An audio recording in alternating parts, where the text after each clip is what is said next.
하나님 아버지 은혜와 사랑 감사합니다.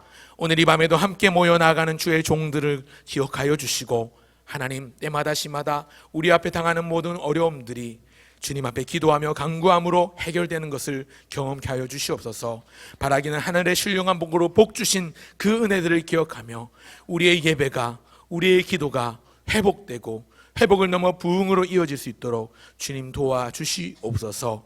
우리의 날들을 새롭게 하사 우리로 옛적 같게 하시고 하나님의 영광을 사모하며 주의 임재를 경험했던 그때를 다시 생각하며 그 임재를 회복하는 우리가 되게 하여 주시옵소서. 감사를 드리며 주 예수님의 이름으로 기도합니다. 아멘. 이 시간 함께 나눌 하나님의 말씀은 구약성경 출애굽기 5장입니다. 출애굽기 5장 1절부터 3절까지의 말씀을 함께 살피고자 합니다. 제가 가진 성경은 구약성경 88쪽에 있습니다. 87쪽인 분들도 계신 것 같습니다. 출애굽기 5장 1절부터 3절까지의 말씀입니다.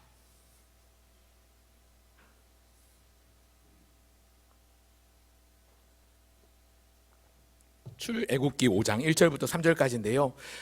길지 않기 때문에 교독이 아니라 같이 한 목소리로 합독을 하겠습니다. 1절부터 3절까지 같이 합독하겠습니다. 시작. 그 후에 모세와 아론이 바로에게 가서 이르되 이스라엘의 하나님 여호와께서 이렇게 말씀하시기를 내 백성을 보내라. 그러면 그들이 광야에서 내 앞에 절기를 지킬 것이니라 하셨나이다. 바로가 이르되 여호와가 누구이기에 내가 그의 목소리를 듣고 이스라엘을 보내겠느냐? 나는 여호와를 알지 못하니 이스라엘을 보내지 아니하리라. 그들이 이르되 히브리인의 하나님이 우리에게 나타나셨은즉 우리가 광야로 사흘길쯤 가서 우리 하나님 여호와께 제사를 드리려 하오니 가도록 허락하소서. 전염병이나 칼로 두려워하나이다. 아멘. 오늘은 출애굽기 5장에 나오는 말씀, 5장 전체의 사건을 중심으로 내 백성을 가게 하라는 제목으로 하나님의 은혜의 말씀 상고한 바를 나누고 말씀드린 것처럼 기도의 제목을 삼고자 합니다.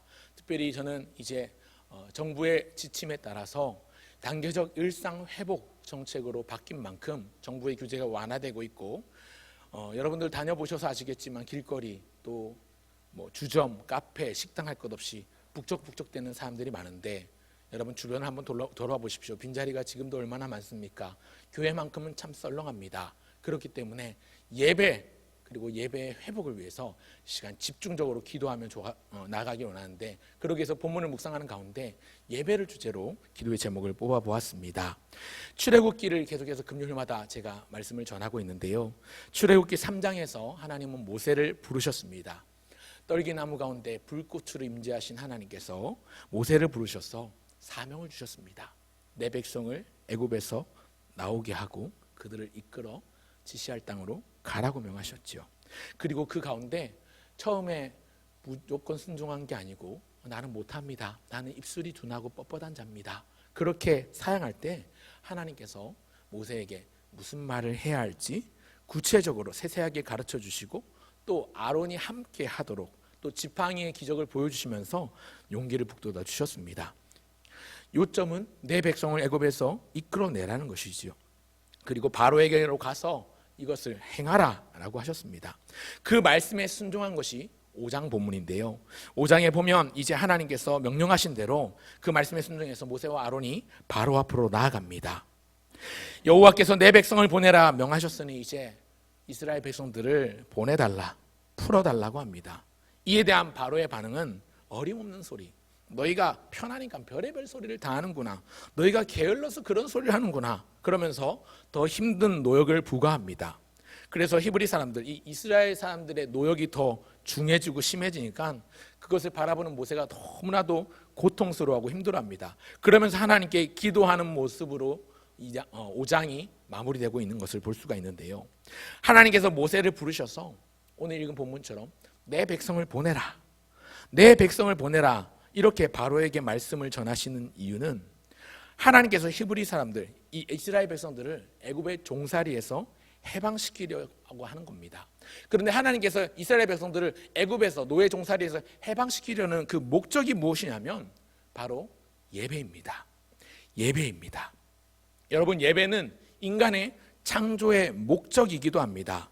인간이 부여받은 놀라운 축복이며 사명입니다.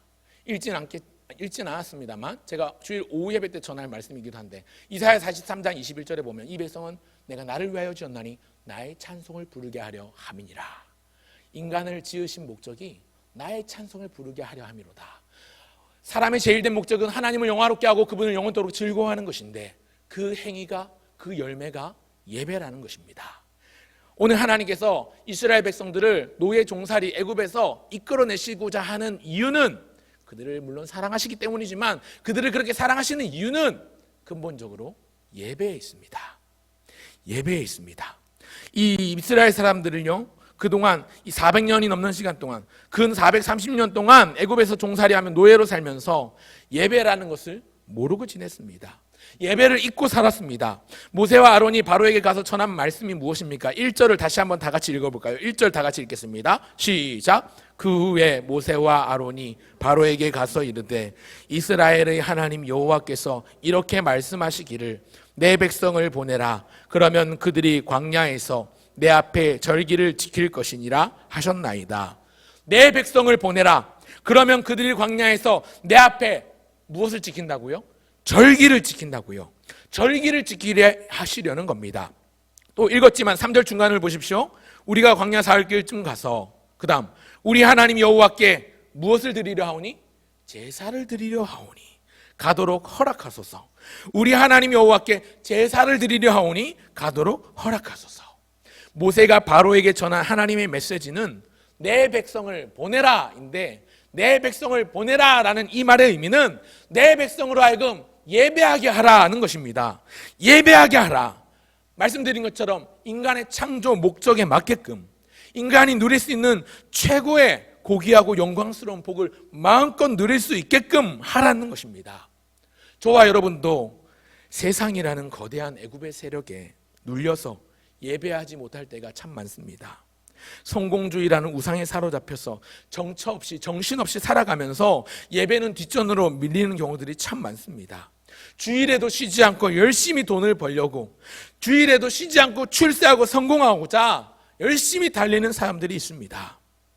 거기에 지난 2년 동안 우리가 생각지도 못했던 이 코로나19 팬데믹 사태로 인해서 예배당 문은 굳게 닫혀버리고, 교회에 나와서 예배드리고 교회에 나와서 기도회로 모이는 일이 참 어려웠습니다. 그런데 이제는 백신 접종률도 올라가고 또 위드 코로나 정책으로 간다고 하니까 여러분, 세상을 보면 많은 일상이 조금씩 정상적으로, 아니 조금씩 아니고 거의 코로나 이전의 수준으로 돌아가고 있는 것 같습니다. 하지만 교회만은 여전히 코로나 사태가 처음 터졌을 때와 크게 다르지 않은 것 같습니다. 본당이 썰렁합니다. 예전같이 모임이 잘 안 모여집니다. 지난 2년 동안 현장 예배가 온라인으로 대체되고, 또 주일 예배를 제외한 크고 작은 모임들, 구역 모임들, 소그룹 모임들, 전도 모임들이 사라져버렸습니다. 교회 숫자가 엄청나게 감소했고요, 성도들의 숫자도 많이 줄었습니다. 제 얘기가 아니라 매년 총회 때마다 교인 교세 보고서를 통해서 취합해서 교인 수를 파악하는데, 올해 총회에 발표되었던 교인 숫자와 교회 숫자를 보면 현저하게 줄었습니다. 여러분, 그런데 그렇게 교회가 줄어들고 성도들이 줄어든 게 단순히 정부의 규제 때문이라고 말하기에는 우리의 양심이 떳떳하지 못한 구석이 있습니다. 여러분, 지금부터 한번 귀를 기울이시고 우리의 마음가짐에 귀를 기울이시고 태도를 살펴보십시오. 부끄러운 면이 있지 않은지 생각해 보십시오. 코로나 이전과 이후에 달라진 점, 당장 우리가 교회에 오기 위해서 단장하는 시간이 줄었지요. 또 이런저런 번거로운 준비를 안 해도 되고 그저 시간 맞춰서 화면 앞에 앉으면 되니까 편해졌습니다. 편리합니다. 그러다 보니까 예배에 참여하는 사람이 예배자라기보다는 영상 구독자 혹은 시청자가 돼버렸습니다. 뭐 넷플릭스나 프리미엄 유튜브처럼 어떤 영상을 소비하는 소비자가 되어버렸습니다. 조금 더 적나라하게 얘기해 볼까요? 여러분, 온라인으로 예배 드리는 사람 보면 온라인으로 예배 끝나고 나면 다른 약속이나 일정들을 잡습니다. 일을 하기도 하고요, 장사를 하기도 하고요, 사람도 만나고 차도 마시고 밥도 먹고 합니다. 무슨 말일까요? 코로나 이전에는 교회 와서 거의 온종일 시간을 보내던 사람조차도 온라인으로 바뀌고 나서 그 삶이 바뀌었어요. 예배의 가치가 변질되었습니다. 절대적으로 소중하고 가장 중요한 시간인 하나님 중심이어야 될 예배가 우리의 편의를 따라 사람 중심으로 변질되고 있습니다. 지금도 그 상황이 이어지고 있습니다. 여러분 지금 빈자리 보십시오. 교회 빈자리 보십시오. 얼마나 많습니까? 널널하죠. 이 시간에요. 8시가 조금 넘은 시간. 여러분 식당에 가보십시오. 8시가 조금 넘은 시간 아직도 발 디딜 틈 없습니다. 아직도 대기표 줄 서서 기다리고 있는 사람들 있는 식당이 있을 겁니다. 맛집 같은 데는. 그죠? 카페를 가보십시오. 사람들로 북적북적 되고요. 대기표 받아서 기다리고 있습니다. 코로나가 맞나 싶습니다. 그런데 교회는 여전히 썰렁합니다. 여러분 하나님께서 우리를 구원하시는 것은 우리를 사랑하시기 때문인데, 우리를 그렇게 사랑하시는 이유는 우리를 통해서 영광을 받으시기 원하시기 때문입니다. 즉 한마디로 다시 한 문장으로 요약하면 하나님은 우리를 통해 예배받기를 원하십니다. 제 얘기가 아니고 교리문답 1문 1답의 고백이 그렇고 열방을 향해 가라 라는 책을 썼던 존 파이퍼 목사님이 그렇게 이야기하고 있는 게 뭐냐면, 하나님이 우리를 구원하신 근본적인 목적은 예배에 있다는 것입니다. 하나님을 영화롭게 하는 것, 하나님을 영광스럽게 하는 것. 물론 그 과정에서 하나님이 우리를 너무너무 사랑하셨기 때문에 아들 독생자를 주셨지만 궁극적인 인간의 목적은 하나님의 영광, 즉 예배에 있다는 것입니다. 그런데 우리의 현실을 보면 어떻습니까? 하나님께 영광이 되기보다 하나님의 영광을 가리우고 오히려 우리의 마음의 원함을 따라서 편하게 살아갑니다.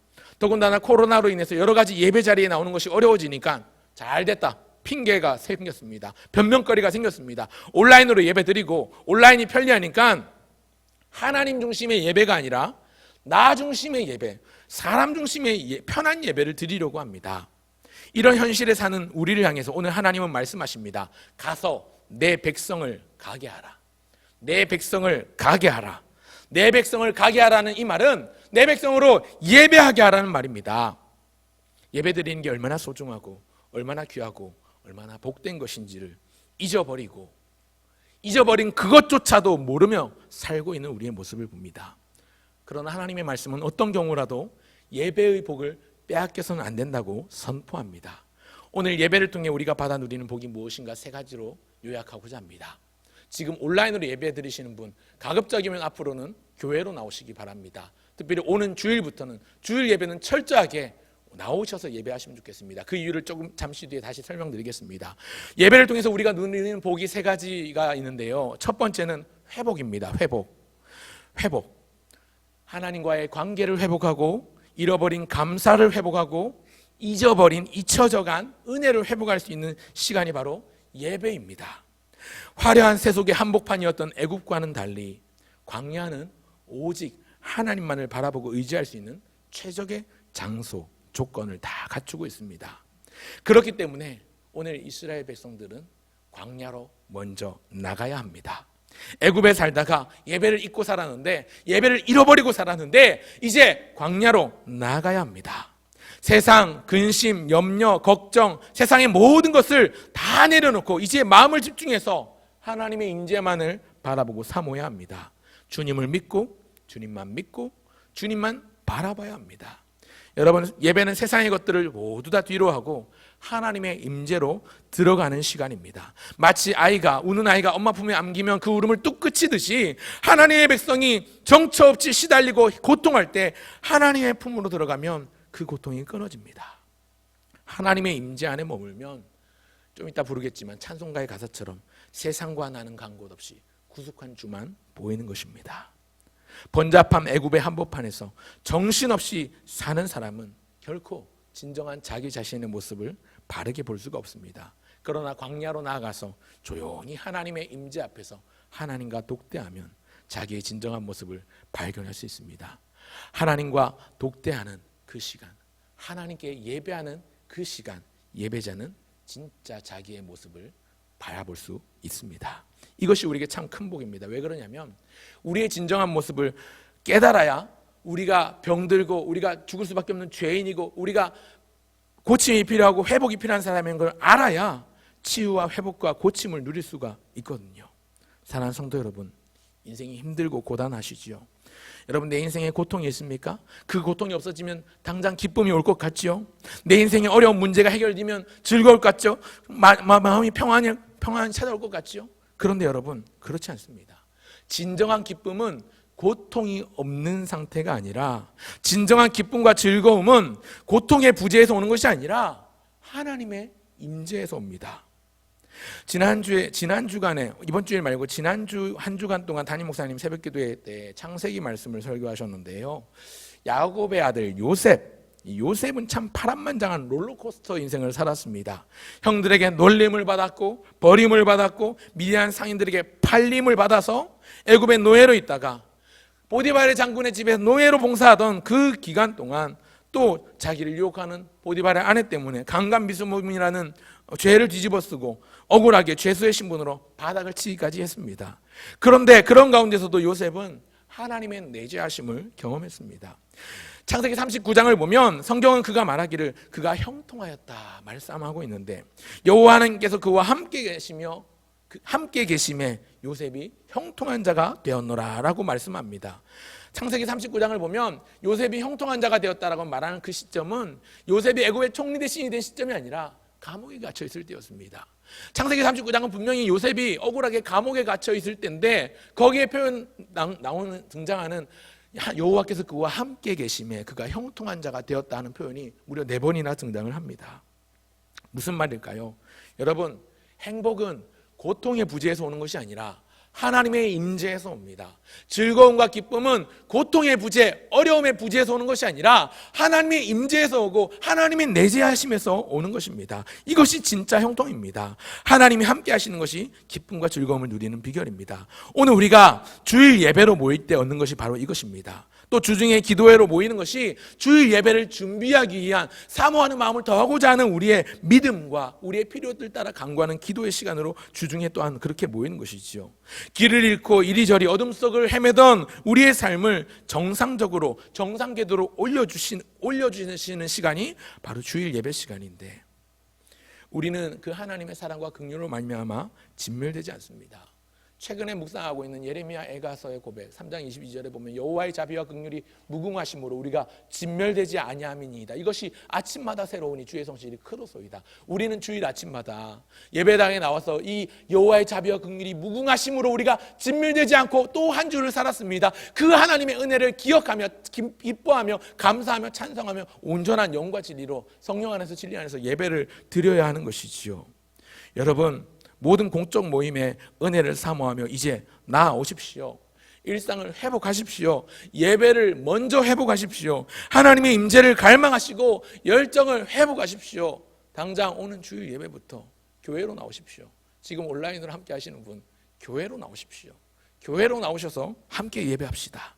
두 번째로, 예배를 통해서 우리에게 주시는 복은 기쁨입니다. 첫 번째가 회복이라면 그 회복을 넘어 기쁨을 주시는데, 특별히 오늘은 기쁨을 주시는 하나님께서 어떤 기쁨을 주시는가, 우리 주보를 다 들고 계실 건데요. 주보에 나오는 예배 순서가 다 의미가 있습니다. 다 뜻이 있습니다. 온라인으로 예배 드리면 이 예배 순서를 보지 못하니까 그 각각의 순서의 의미를 잘 생각하지 못하는데요. 제가 오늘 간단하게 예배 순서의 의미를 짚어드릴 테니까 오는 주일 이 순서 하나하나가 의미가 있음을 생각하면서 나오시면 좋겠습니다. 먼저 예배 첫 시간은 기원이라고도 하고 예배의 부름이라고도 하는 순서가 나옵니다. 주보에 보면 하나님이 우리를 예배로 부르신다는 뜻입니다. 여러분, 구약시대 제사장은 구약시대는 아무도 하나님 앞에 함부로 나갈 수가 없었습니다. 잘못하면 꺾어가면 제사장이라도 죽습니다. 그런데 예수님께서 십자가에서 돌아가시고 운명하시던 그 순간에 지성소를 가로막고 있던 휘장이 위에서 아래로 쫙 하고 찢어졌습니다. 그래서 예수님의 피로 씻음 받은 사람은 이제 누구든지 하나님의 거룩한 임재로 나아갈 수 있게 되었습니다. 구약시대 제사장들만 아니라 만인 제사장이라고 하죠. 우리 모두가 하나님의 임재로 나아갈 수 있는 자격을 주님께서 허락하셨습니다. 이전과 다른 신분이 된 것입니다. 고린도서 전서 5장 17절 그런즉 누구든지 그리스도 안에 있으면 새로운 피조물이라 이전 것은 지나갔으니 보라 새 것이 되었도다 선포할 수 있는 존재가 된 것이지요. 기원 혹은 예배의 부름에는 예수님의 피로 말미암아 용서받은 사죄의 은총에 대한 선언이 있고 고백이 담겨 있습니다. 그 용서와 사랑의 은혜를 힘입고 우리는 예배를 드리며 하나님의 임재를 나아가고 그 예배를 시작하는 겁니다. 그래서 예배 첫 시작은 예배의 부름 혹은 기원으로 시작을 하는 것이지요. 그리고 나서 이어지는 것이 우리의 삶의 고백, 우리 신앙의 고백입니다. 우리가 주로 주일날은 사도신경으로 이것을 고백하고 있는데, 예수님을 믿는 나뿐만 아니라 함께 같은 믿음을 가진 성도들과 같은 하나님 앞에서 이 믿음을 확인하는 시간이 바로 사도신경으로 신앙을 고백합니다. 그래서 외워서 눈을 감고 외우기도 하지만 직접 이 문장들을 하나하나 생각하면서 읽고 고백하는데 더 큰 의미가 있습니다. 그 다음 하나님께서 복을 내리시는 순서는 말씀인데요. 말씀엔 두 가지가 있습니다. 성경을 봉독하는 것이 있고 또 설교가 있는데요. 하나님의 말씀을 가감없이 있는 그대로 우리에게 부어주시는 시간이 성경 봉독 시간입니다. 여러분, 구약성경 느헤미야 8장에 보면 성벽을 재건한 이스라엘 백성들이 수문학 광장에 다 모입니다. 그리고 다 사람들이 모여있을 때 제사장 겸 학사 에스라가 여호와의 율법책을 들고 앞에 나갑니다. 그리고 올라서서 여호와의 율법책을 낭독하기를 시작하는데 놀라운 일이 일어납니다. 모든 백성들이 자리에서 일동기립하고 일어나서 하나님의 말씀을 낭독할 때에 모두가 하나님을 찬양하고 경배하고 송축하고 손을 들고 아멘 아멘 외치고요. 또 그 말씀이 선포되고 그 말씀을 풀어줄 때에 몸을 굽혀 얼굴을 땅에 대고 무릎과 무릎 사이에 얼굴을 받고 하나님 앞에 경배하고 기도하고 울부짖습니다. 하나님의 말씀을 낭독할 때에 감격이 쓰나미처럼 밀려오는 감격을 누립니다. 사랑하는 성도 여러분, 이런 감격 한번 누려보셨습니까? 이런 경험을 해보셨습니까? 여러분, 성경을 읽다 보면 어떤 날은요, 누가 설교 안 해도 어떤 날은요, 성경을 읽는 것 자체만으로 가슴이 막 벅차오를 때가 있습니다. 마음이 막 울컥하면서 눈시울이 붉어질 때가 있습니다. 말씀을 읽는 것만으로도 그냥 소리내서 중얼중얼 낭독하고 읽는데도 감격이 밀려올 때가 있어요. 성령께서 감동을 주실 때가 있습니다. 여러분, 이런 경험 해보시지 않았다면 지금이 적기입니다. 말씀을 가까이 하시고 말씀을 읽으심으로 그 성령이 감화하시는 그 감동을 누리시면 좋겠고요. 뿐만 아니라 성경 봉독에 이어지는 순서는 설교입니다. 이 설교 시간은 하나님께서 우리에게 당신의 말씀을 선포해 주는 시간입니다. 그 말씀을 풀어내는 시간인데요. 설교는 설교자, 목사가 하지만 이 설교는 사람의 말이나 목사의 말이 아니고요, 개인의 말이 아니고요, 하나님의 말씀이고 하나님의 마음과 뜻입니다. 목사는 하나님의 도구일 뿐입니다. 설교를 통해서 말씀하시는 분은 하나님이십니다. 설교를 통해서 말씀하시는 분이 하나님이신 것을 안다면, 또 그것을 믿는다면 우리는 앞에 선 설교자를 위해서, 설교자로 세워진 주의 사역자들을 위해서 꼭 기도해야 합니다.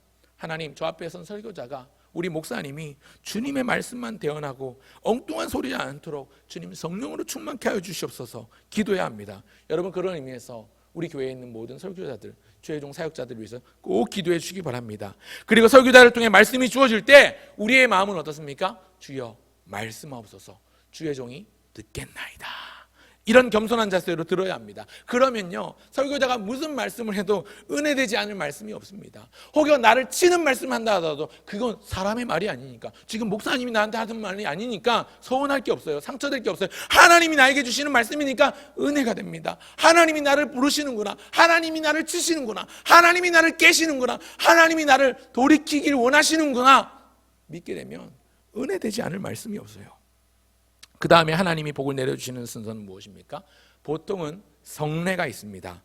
개신교의 성례는 성찬식과 세례, 세례와 성찬 두 가지인데요. 세례는 하나님께서 이 사람이 하나님의 백성이다, 나의 자녀다라고 인을 쳐주시고 도장을 찍어주시는 행위라면, 성찬은 우리가 예수 그리스도의 몸과 그 몸을, 살을 먹고 피를 받아 마심으로써 우리가 예수님과 함께 연합하는 행위입니다. 우리 인간이 누릴 수 있는 최고의 축복이고 축복의 절정이라고 할 수 있습니다. 바로 예수님의 살과 피를 기억하고 먹고 마시고 감사하는 것입니다. 이 성례는 교회의 형편과 재량에 맞게끔 하게 되어 있는데요, 자주 할수록 유익하지만 너무 자주 하면 매너리즘에 빠져버리거나 타성에 젖을 수 있기 때문에 형식적인 예전의식으로 전락해버릴 수 있기 때문에 교회마다 적당한 텀을 두고 일정 기간을 두고 적절한 시기를 정해서 하곤 합니다. 그런가 하면 그 다음에 예배에 오는 순서는 성금과 축도가 있는데요, 축도는 하나님께서 우리에게 복을 내려주시는 것입니다. 이걸 소위 베네딕션, 강복 선언이라고도 하는데요, 하나님의 복이 이곳에 임했다, 하나님의 구원이 이곳에 믿는 자들에게 임했다라는 것을 선포하는 시간입니다. 축도는 흔히 축복기도라고 우리가 부르니까 자칫 회중들이 하나님을 설교자가 하나님을 대신해서 복을 주는 세레모니 정도로만 여길 수 있는데, 그러나 엄연히 따졌을 때 축복기도의 의미도 물론 있습니다만 하나님께 붙들린 목회자가 하나님으로부터 예배 시간을 통해서 주어진 복을 선언하고 선포하는 동시에 인간의 대표자로 하나님의 복과 은혜에 감사하는 행위가 바로 축도 시간입니다. 예배 전체에 감사와 헌신의 의미가 담겨 있습니다. 축도에 앞서서 헌금 시간이 있는 교회들은 대부분 특별히 물질을 구분하여 드리는 시간으로 헌신의 순서를 넣은 것이고, 헌금 시간이 예배에 빠져 있는 교회들도 간혹 있는데 이것은 이미 감사의 의미가 충분히 예배에 담겨 있고, 또 성도들이 이것을 인하여 혹은 시험에 들거나 실족할 수 있기 때문에 그런 것입니다. 하나님이 내려주시는 이 많은 복들이 예배의 순서로 다 주어져 있습니다. 우리는 이 예배의 순서를 기억하면서 이제 모여서 이 예배의 의미를 하나하나 생각하면서 하나님이 예배하신 복들을 누리고 예배해야 되겠습니다. 그런가 하면 예배를 통해 누릴 수 있는 복 세 번째는 소망입니다. 소망. 첫 번째가 회복이라고 했죠. 하나님과의 관계 회복, 잃어버린 감사의 회복, 잊어버린 은혜의 회복. 두 번째는 기쁨입니다. 기쁨은 고통의 부재에서 오는 게 아니라, 힘듦의 부재에서 오는 게 아니라 하나님의 임재 안에서 누리는 것이라고 했습니다. 하나님의 내재하심에서 누리는 것이라고 했습니다. 세 번째는 소망인데요, 여러분, 오늘 본문에 나오는 모세가 광야에서 예배드리겠다고 내 백성을 놓아줘라, 내 백성을 보내라 라고 하나님의 말씀을 대언할 때 그의 가슴 속에는 꿈이 있었을 겁니다. 어떤 소망이 있었을 것입니다. 그 소망은 무엇일까요? 광야에서 평생 예배하다가 죽는 게 아니라 하나님께서 지시하신 땅, 약속의 땅, 가나안 땅, 우리 조상들의 땅, 젖과 꿀이 흐르는 그 땅에 들어가서 마음껏 영광스러운 예배를 드리는 날에 대한 소망이 있었을 것입니다. 지금은 비록 당장 광야에서 예배를 드릴 것이지만 장차 약속의 땅에서 드릴 온전한 예배의 그림자와도 같습니다. 그 광야에서의 예배는 온전한 예배를 미리 맛보는 것입니다. 우리도 마찬가지입니다. 우리가 매 주일마다 드리는 주일 예배는 장차 임할 영원한 하나님 나라에서의 예배를, 그 예배를 미리 맛보는 것입니다. 그래서 천상의 예배를 우리가 매 주일마다 드려야 하는 것이죠. 그렇기 때문에 예배하는 예배자들에게는 이 소망이 있어야 됩니다. 우리가 이 땅에서 이 예배당에 모여서 예배 드리는 것이 끝이 아니라 장차 우리가 들어가게 될 하나님의 나라 천국에서 영원토록 영화롭게 하나님을 그렇게 예배하면서 찬양하게 될 날, 그 놀랍도록 아름답고 찬란한 예배를 드릴 것을 생각하면서 예배의 자리로 나오셔야 됩니다. 가슴이 벅차오르고 부푼 꿈이 생기고 소망이 생기고 비전이 생기는 것입니다. 요한계시록에 나오는 우리 하나님과 어린양에게 있는 그 하나님의 천상의 예배에 대한 비전이 우리 모든 성도들에게 비전으로 주어져야 하는 것입니다. 천상의 예배를 한번 맛보면 천국에 대한 확신은 더 분명해집니다. 날이 갈수록 우리가 바라볼 곳은 이 땅이 아니라 더 나은 본향, 돌아갈 내 본향 하늘나라, 그곳을 바라보게 되는 것입니다. 그곳을 확신하게 되는 것입니다. 예배를 통해서 우리에게 주시는 복을 마음껏 누리시면 좋겠습니다. 오늘 이 자리에 나오신 여러분들은 물론이고 지금 온라인으로 함께 하시는 분들도 오는 주일부터는 현장으로 나오셔서 온전한 예배를 회복하십시오. 온전한 예배를 회복하시되 그 순서마다 그냥 주보에 나와 있는 형식대로 앞에서 목사님이 하라고 하니까 일어서고 앉고 하는 게 아니라 그 순서가 주는 의미를 생각하면서 여러분 잃어버린 예배의 감격을 회복하시고 잊어버린 은혜를 다시 주워 담으시고 그 은혜에 감사하는 마음으로 온전한 예배를 회복하고, 세상이 단계적인 일상 회복을 한다면 우리는 한 번에 온전한 예배를 회복하는 그런 은혜가 있게 되는 오는 주일 되면 좋겠고요. 그에 앞서서 우리가 기도회로 그 전에 모이고 있는 것도 다 주일 예배를 준비하고 사모하고, 주일 예배를 준비하는 우리의 삶이 고단하고 힘들고 어려우니까 우리의 필요를 따라 간구하고 기도하는 것인 줄 알고 그 믿음을 가지고 사모하는 마음으로, 기대하는 마음으로 기다리며 주님 앞에 나아가는 예배의 임재를 사모하는 온전한 예배자가 되시기를 주의 이름으로 축원합니다. 기도하겠습니다. 하나님 아버지, 은혜와 사랑을 감사합니다. 오늘도 우리와 함께하여 주시고 우리가 마땅히 예배해야 될 이유를, 우리가 기꺼이 예배해야 될 동기부여를 다시 허락하여 주시옵소서. 예수님의 이름으로 기도합니다. 아멘.